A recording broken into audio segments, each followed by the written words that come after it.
our mornings on Fridays, it's very nice for me to be able to get away and just enjoy a meal sitting down by myself. So without further ado, I will introduce our speaker, Mr. Eric Borenstein. He is the president and executive director of the Virginia Symphony. Since taking his position in early 2010, he has worked diligently to strengthen the VSO service in connection to the numerous communities the orchestra serves.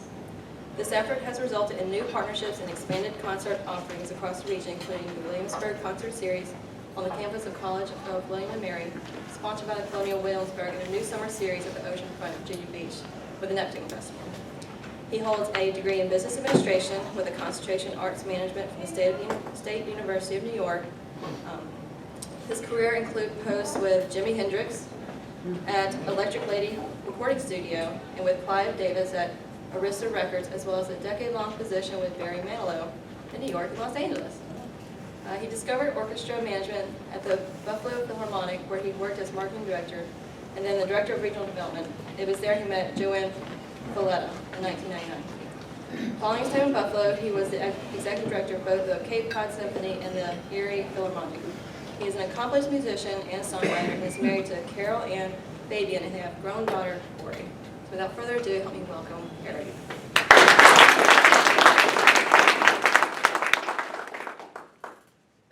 Good morning, everybody. Good morning.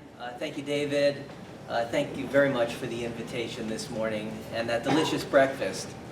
The most important meal of the day, my grandmother used to say. It's good to be back. It's hard to believe it's been a whole year since I was here last, and it's good to see everybody again. I'm just going to take a few minutes to update us on our Virginia Symphony. I enjoy coming to this Rotary Club in particular because this is the Hampton Roads Rotary Club, and even though we're called the Virginia Symphony, we could easily be called the Hampton Roads Symphony Orchestra because we really do serve an entire region. And that is unusual in our world. Most orchestras, anyone that you can probably think of, serve one particular community. So whether that's Richmond or the National Symphony in DC, Philadelphia, I'll go right up the coast, New York, Boston, they focus on a single community. But the Virginia Symphony is different. And so we trace our roots all the way back to 1920, when the Norfolk Symphony first began performing for this community. And in 1979, the Norfolk Symphony merged with the Virginia Beach Pops and the Peninsula Symphony Orchestra. And at that moment, we became the Hampton Roads Symphony Orchestra in essence. Although somebody had the wisdom to grab the Virginia Symphony name, because in a way, we actually serve the entire Commonwealth, and I'll tell you a little bit about that as well. So the symphony is made up of 75 professional musicians, 48 of which are full-time to the Virginia Symphony, and they move here from everywhere.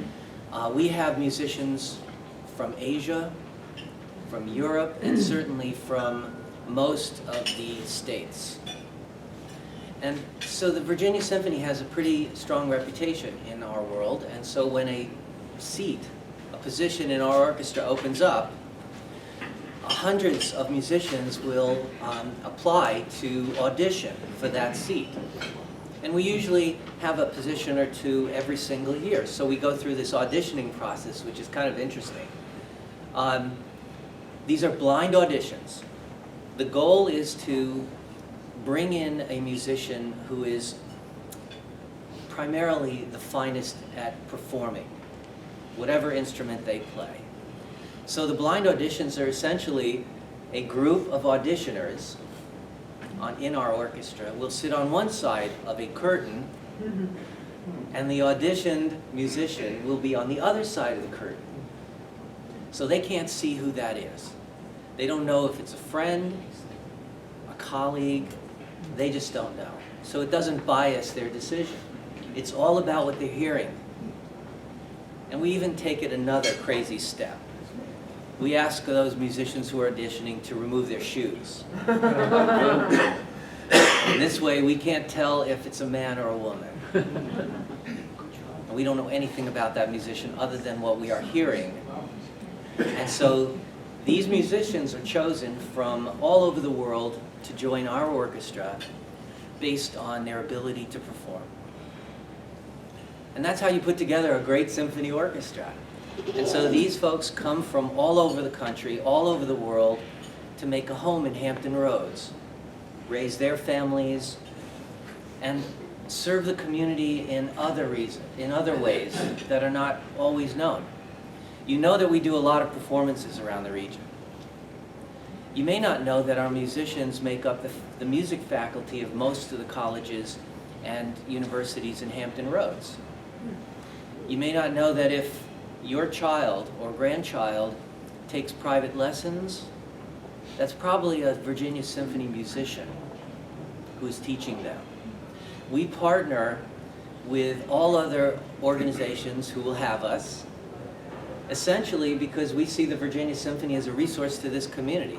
Because we're here, how can we serve others so that Hampton Roads, Norfolk, Virginia Beach are stronger communities with better qualities of life? So we partner with the Virginia Arts Festival.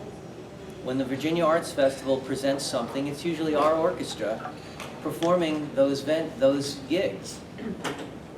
And in that particular case, we do everything from major classics works to the music of Led Zeppelin. Our musicians are that good.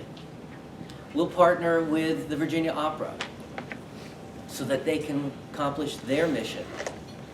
Recently, we established a partnership with the Salvation Army so that we provide the music education program for the new Kroc Center in Norfolk.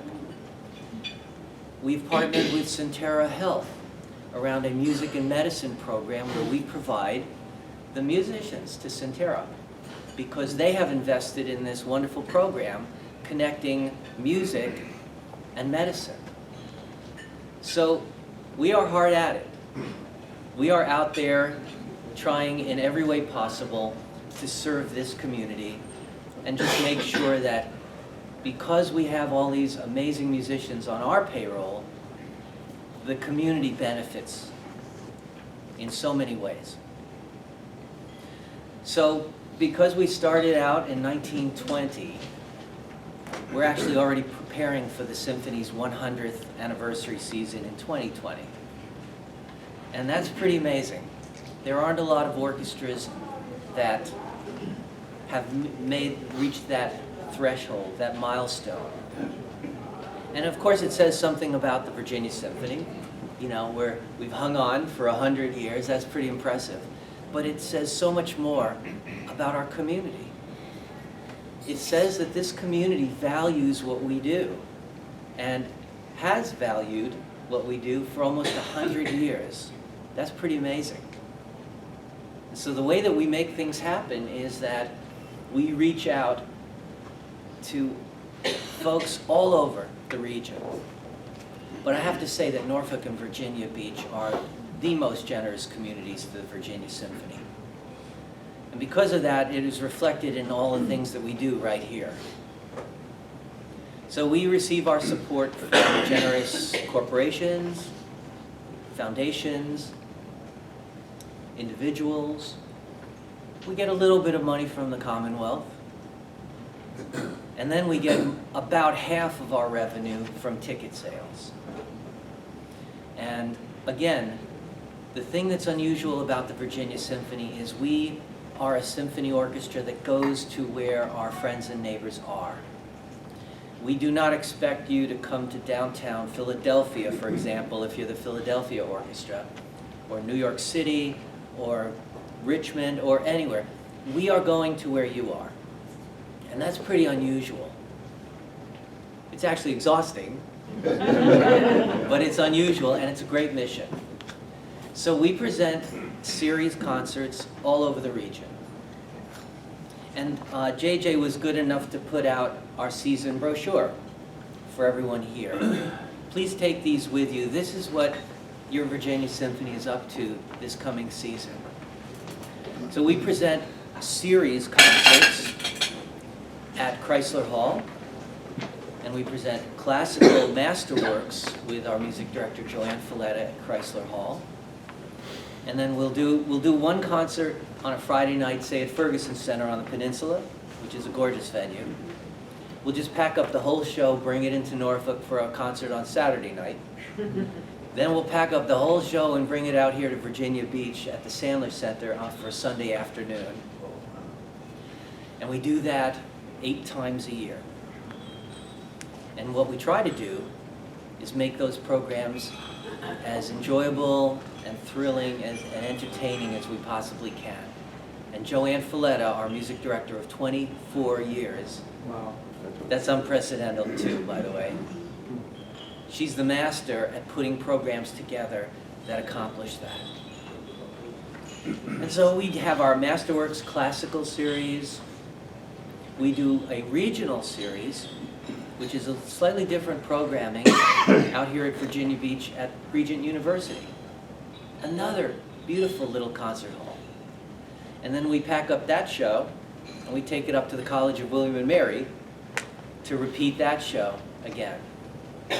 Because our region, our core region is Williamsburg and some points north like Gloucester, all the way down through Hampton Roads, all the way to the Outer Banks where we perform. This is a very hard-working orchestra. So we present these concerts, these classical concerts, at these wonderful venues throughout our region. But that's not all. We do Pops concerts. We open our Pop series this year with a tribute to Motown. And it's because our musicians can do one extraordinary thing on a Saturday night and flip the switch in their brain and do the music of Motown the next week. You know, Pete just mentioned that he enjoys the PB&J series. This is our Peanut Butter and Jam family concert series, which we present at the Sandler Center 4 times a year. This is a really inexpensive way to bring your children, your grandchildren, for a Saturday afternoon out. And really inexpensive as well. We really try to make it as accessible as possible. But that's not all. You may not realize, but the Virginia Symphony performs 22 full orchestra school day concerts throughout the region. So we connect with music educators, school districts. We talk with them about what their curriculum is at the moment, and we design a program to squeeze into that curriculum. So sometimes it's the science of sound, or we use our percussion instruments to teach children about rhythm and such. And so we're out there trying very hard to find all sorts of ways beyond classical music at a concert hall to connect with our region and strengthen our region. This very weekend, we're engaged in our Labor Day weekend tour of the region, where the symphony goes out all over the place and performs outdoor concerts all weekend long. So last night we were at Lake Matoka on the College of William and Mary campus. Gorgeous setting. Tonight we're at Fort Monroe. Tomorrow at Yorktown. And then on Sunday at Chesapeake Town Park. Then we'll take Monday off. And we launch right into our season, which just began this week. Our 95th season. So we are hard at work. We are grateful for your interest and certainly your support. We could not do this without you. And participation could certainly mean you're fitting us into your charitable plan for a season or a year. There's lots of ways that you can get to us about that. But coming to concerts, that's critical. It's just not any fun without an audience. So I encourage you, really check this out. We've just upgraded our ticketing software, so it's as easy as anything to purchase a ticket online right now, although you can still call us anytime you'd like. And you can find us at virginiasymphony.org. You got to spell it all out, I'm afraid. We wanted VSO.org, but the Vermont Symphony got it. Anyway, so that's where we are right now. We're grateful for your attention, your support, your interest. Please do check out these concerts. Come ahead, and I'll see you at a concert hall of your choice. So thank you again for the invitation and the beautiful breakfast. Appreciate that. Happy to answer any questions you may have about the Virginia Symphony. Yes, sir. What if you just want to attend one event? Do you sell an event? Yes, we certainly do. By the event? Absolutely. Okay. We sell single tickets, and ticket prices start at $25. And there are all sorts of ways you could participate. If you're new to the Virginia Symphony Pops, for example, if you buy one subscription, we'll give you the second subscription for free. And we do that because we know that if you come, you're more likely to come back because it's really enjoyable. So there's lots of ways, and easy ways and inexpensive ways to participate. Yes, sir. Do you play a musical instrument? And if you do or don't, how does that affect your relationship in managing the individuals in the orchestra? What a wonderful question. Nobody's ever asked me that. I hope they never do again. But I have an answer. Yay. I actually went to school for music. But I knew that I could never keep up with these guys that were going to make it their professional career as a musician. So I immediately got a job, and I got a job in the record business because music means that much to me. And that's why I ended up working with Jimi Hendrix and Barry Manilow and Clive Davis. That was my route. And it was in the middle of, I think, 1995 or 1996, where I switched music worlds from the for-profit to the non-profit. And this is very satisfying work, to serve communities the way we do. And it's because of that history, as I have tremendous respect for our musicians and the people who create the music. And I think that's what makes us a special organization. There's no tension between labor and management. You know, we really respect each other, and that matters a lot. Yes, sir. Just as a matter of interest, how do you pay your musicians, and do they make enough so they don't have to get another job while they're here? Yeah. How do we pay our musicians? They're all professional musicians. 48 of them are full-time to the Virginia Symphony. 27 are part-time, but they've all auditioned. That's how they're part of the roster. No, we certainly don't pay them enough. They are worth so much more than we're able to pay them. But when you have a workforce, a labor force of over 100 jobs, and you're a nonprofit, it's very difficult to amass the funds required to pay musicians what they're actually worth. So they too are in this for the mission. Even though they are highly skilled, highly educated individuals.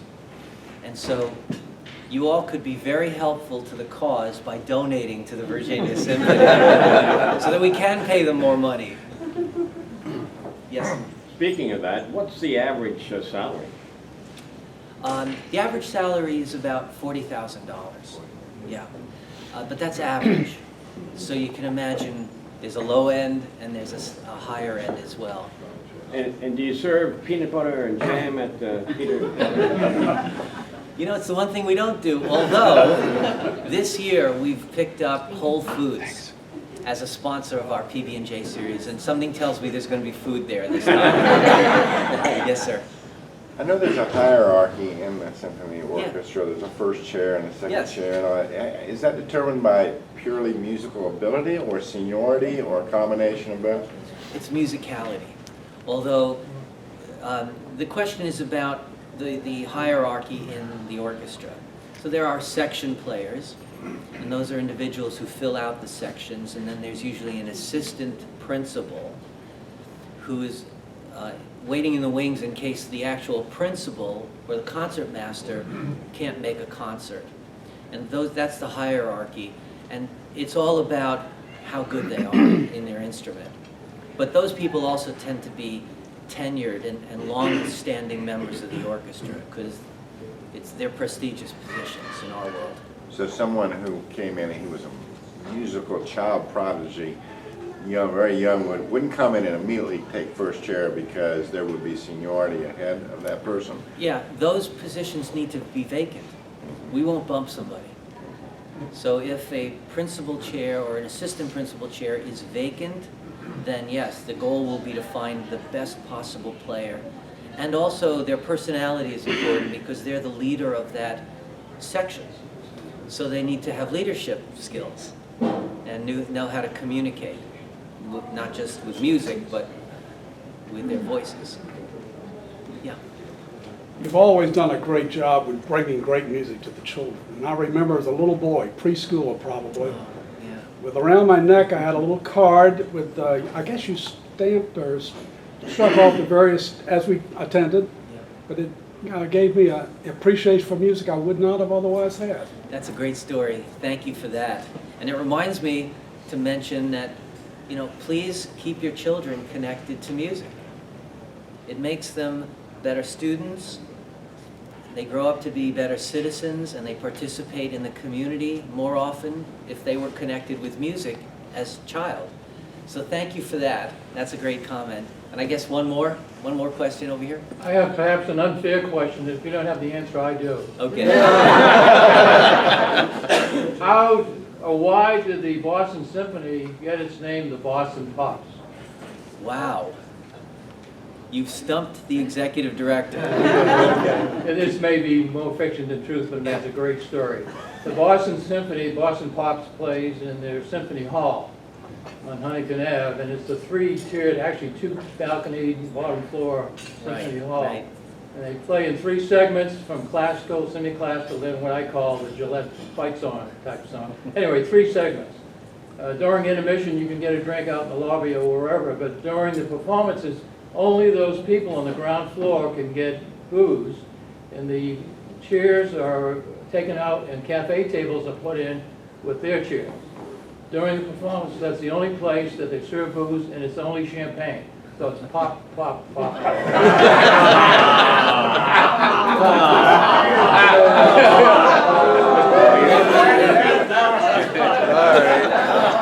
If you believe that, we got some other lies. But speaking of some things, you are a service-minded individual performing a marvelous service to our community. Thank you. Appreciate that. Our motto, you might know, is service above self. And I know Pete would be honored to put forward your name. We can give you a red badge. Wow. This is the red badge of courage. We are the Hampton Roads Rotary Club, Yes. and I would ask you to join our ranks, please. Thank you very much. I will talk with Pete about that. Thank you. Thank you. Now, yes, ma'am. And I have a question for you. Yeah. I really love what your connection that you all have done with your churches, and Yes. actually, you all partnered with my church, and it started the symphony. And I just was curious. Our church has started a symphony, which has been fabulous. I was just curious to know, do you have any plans of expanding that or continuing? We do, and that's another great question. We do a tremendous amount of work and partner with houses of worship throughout the community. And it's a great program for us. It's very satisfying, and we find some great partners in that as well. So we do. We plan to expand it, continue it. We have a whole series called Neighbors Building Neighborhoods concert series, where we partner with the folks in Norfolk around building neighborhoods this way. So thank you for mentioning that. Great. David. Thank you so much. One more thing we need you to do. Who's got the tickets? We've got a special bonus today in addition to the regular lottery. We're going to pull this one first. JJ and Eric have brought us 2 vouchers for, is this for any one concert? Choose your concert. Any one concert for the season. Wow. So we're gonna pull that ticket first. We're gonna let Eric pull that ticket. Anybody want to buy more tickets? I should have. Yeah. It's the last 3 numbers. 155.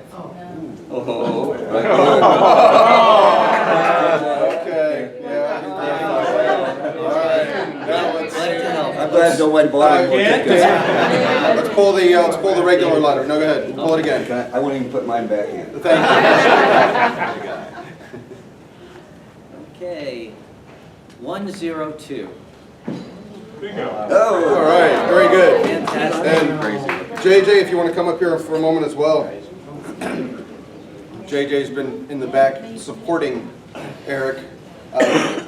For coming today, I have the Rotary Club of Hampton Roads mugs for each of you. Thank you. And then this way, as you're speaking with Pete, you'll remember what the four-way test is.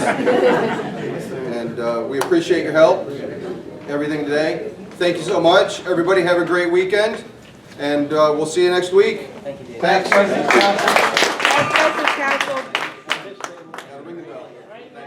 I'm gonna hang around for a couple of minutes for the shirts too.